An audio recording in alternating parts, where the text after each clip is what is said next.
Salah satu video saya di TikTok itu ramai sekali views. Yang komen entah berapa, yang share berapa, pokoknya ramai banget. Dan seperti biasa, kalau ramai itu biasanya ada pro kontra. Ada perdebatan yang sangat keras antar komentator, antar viewer. Nah, video tentang apa sih? Kita akan lebih dalam membahas hal itu dalam video ini sampai selesai. Biasanya manusia itu seperti ini, gitu ya. Sebaik-baiknya orang ada potensi jahat dalam dirinya yang belum terstimulasi. Sejahat-jahatnya orang ada kebaikan di dalam dirinya. Yang ini kalau kita sentuh terus ini membesar.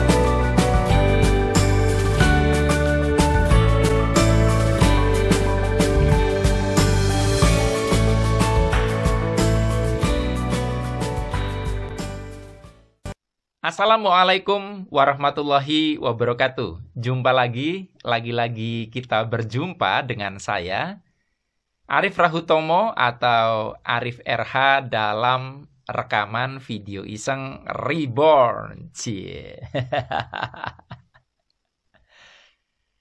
Teman-teman, dalam video kali ini saya akan membahas tema judulnya utang yang tidak memberdayakan versus utang yang memberdayakan. Saya ulangi, barangkali saya salah. Utang yang tidak memberdayakan versus utang yang memberdayakan. Saya pribadi sudah lama banget, sudah tidak menggunakan pola berhutang. Dan saya tidak mau menghakimi tentang hutang itu sendiri. Ya, nanti kita akan lihat. Cuman di sini setelah saya renungkan baik-baik apa yang terjadi pada kehidupan sekitar saya plus yang dulu pernah saya alami, menghasilkan judul ini. Jadi fokusnya sebetulnya bukan di utangnya, tetapi kepada pribadi yang berhutang. Nah, ada tipe hutang yang memberdayakan orang itu, ada yang tidak memberdayakan. Tadi saya di prolog sudah sebutkan ada video saya yang viral, yang views-nya banyak, pro kontra, komentarnya. Itu tentang apa sih? Ya jelas terkait dengan yang saya bahas dalam video ini. Di sana saya beri judul videonya adalah utang ke teman versus utang ke bank. Kayak gitu. Dan dalam video itu saya katakan bahwa saya lebih respect kepada orang yang berhutang ke lembaga keuangan, bank atau sejenisnya, daripada yang hutang ke teman, tetangga, saudara. Mungkin ada di antara Anda yang langsung tidak setuju. Oh, bank mah riba dan sebagainya. Anda boleh berkomentar begitu nanti di belakang. Ya, simak dulu. Jadi gini. Ketika Anda punya persoalan keuangan, utang bisa jadi solusi. Itu solusi yang tercepat, solusi yang dalam tanda kutip paling mudah. Ya. Kalau menabung, Anda butuh waktu, atau bisa jadi Anda tipe orang yang kalau suruh nabung susah, tapi kalau utang malah bisa menghasilkan untuk nyicil, kayak gitu. Nah, tapi gini, kenapa saya itu berpikiran seperti yang saya sampaikan di video TikTok bahwa saya lebih respect orang yang berhutang ke lembaga keuangan daripada ke teman, tetangga, saudara. Karena ketika Anda berhutang kepada lembaga keuangan, Anda dilatih untuk memberdayakan diri Anda. Sementara kalau Anda berhutang kepada saudara, teman, tetangga, Anda dilatih untuk tidak berdaya. Atau lebih gampangnya gini, Anda dilatih lebih profesional dalam hidup ketika berurusan dengan lembaga keuangan dibandingkan berurusan dengan personal, teman, tetangga, saudara. Contohnya begini. Ketika Anda berhutang ke lembaga keuangan, itu di situ ada perjanjian tertulis, hitam putih. Ini kan sebenarnya mendidik Anda bahwa untuk urusan keuangan itu harus ada akad yang jelas, kapan mengembalikannya dan sebagainya, yang berkonsekuensi hukum. Nah, dengan adanya konsekuensi hukum, Anda akan menganggap bahwa hal ini serius. Bukan main-main. Ketika Anda utang kepada teman tetangga saudara, ada yang kayak gituan nggak? Ya tapi yang teman saya juga nggak enak Pak, mau begitu. Loh, ya memang. Oleh karenanya, Anda seharusnya kalau memang jiwanya profesional, Anda yang menyiapkan draftnya, MOU-nya. Nih bro, gue mau pinjam uang sama lu, ini perjanjiannya, gue yang siapin. Nah persoalannya adalah, dari awal, orang kenapa enggan berurusan dengan bank? Karena memang mereka sudah punya potensi tidak amanah di dalam dirinya, makanya nggak mau terikat hukum. Mereka sengaja mencari teman, saudara, tetangga, karena itu tidak ada MOU. Dari situ, Anda sudah berlatih tidak membuat perjanjian di mana amanah Anda teruji atau tidak. Boleh nggak setuju, tapi Anda renungkan baik-baik. Kemudian, ketika Anda berurusan dengan bank, Anda akan dicek tentang, apa tuh istilahnya ya, kredibilitas dan sebagainya gitu ya. Anda itu layak nggak sih utang segitu sehingga bank mengukur kemampuan Anda dalam berutang. Artinya, bank itu melatih Anda sadar diri maksimal utangnya tuh yang pantas buat Anda berapa. Nah, kalau ke teman tetangga saudara, kadang Anda tidak melakukan analisa diri Anda pantasnya utang berapa.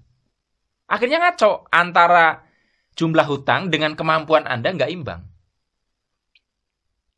Oke ya. Kemudian ada lagi. Ketika Anda berurusan dengan lembaga keuangan, ya, maka Anda itu tidak membebankan masalah Anda kepada bank. Ya. Anda memberdayakan diri Anda karena Anda punya tanggung jawab. Tapi ketika Anda kepada teman, tetangga, saudara, Anda lebih cenderung bukan memberdayakan diri Anda, tapi Anda ingin membuang tanggung jawab, ingin melimpahkan beban hidup Anda kepada orang lain.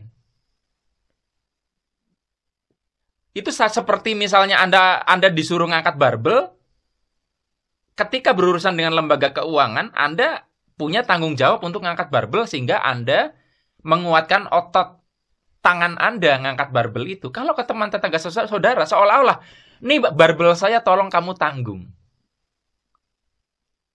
Nah, di sini kita bisa melihat bahwa utang kepada tetangga, saudara, teman, itu tidak memberdayakan Anda. Karena Anda melimpahkan beban yang seharusnya Anda gunakan untuk menguatkan otot finansial Anda. Nah sekarang, mungkin ada nih yang ngomong, tapi riba Pak, dosa dan sebagainya. Oke gini, kalau memang demikian hukumnya secara keyakinan agama Anda, apakah ketika Anda berhutang kepada orang lain dan Anda berkhianat, tidak mengembalikan atau mengembalikannya dilama-lamain, atau ketika ditagih Anda lebih galak daripada yang ngasih utangan Anda? Emang itu nggak dosa? Nah, banyak orang logikanya tuh kacau. Mereka memilih menghindari utang bank karena dosa, tapi tega untuk menyakiti teman tetangga saudaranya. Ini lucu banget kalau menurut saya. Dan ini banyak terjadi. Anda bisa baca komentar-komentar orang di video saya di TikTok itu. Mereka lebih memilih untuk minjem teman tetangga saudara tanpa berpikir bahwa teman tetangga saudara ini mereka bebanin. Ya, daripada ini karena menghindari dosa. Ini saya bingung gitu loh. Nah, jadi solusinya gimana? Kalau Anda memang ingin meminjam kepada teman tetangga saudara, Anda harus memperlakukan teman tetangga saudara Anda seperti bank. Bedanya, oke lah, nggak perlu pakai bunga. Bro, gue mau minjem gini. Nih gue ada jaminan. Gue mau minjem segini, dalam perhitungan bank kalau gue minjem segini, jaminannya segini. Nih tanah, sertifikat tanah dan sebagainya lu pegang. Perjanjian dan sebagainya. Anda dengan sadar diri mengajukan itu namanya pribadi yang amanah. Nah, banyak orang yang mencari teman tetangga saudara karena dari awal sudah punya niat jahat, sudah punya karakter buruk, makanya nggak mau berurusan dengan bank. Nah, sekarang tinggal direnungkan apakah uraian saya ini benar atau tidak tentang utang yang memberdayakan dan tidak memberdayakan. Tapi terserah apapun komentar Anda. Saya lebih respect kepada orang yang berurusan dengan lembaga keuangan. Selama dia mematuhi prosedurnya ya.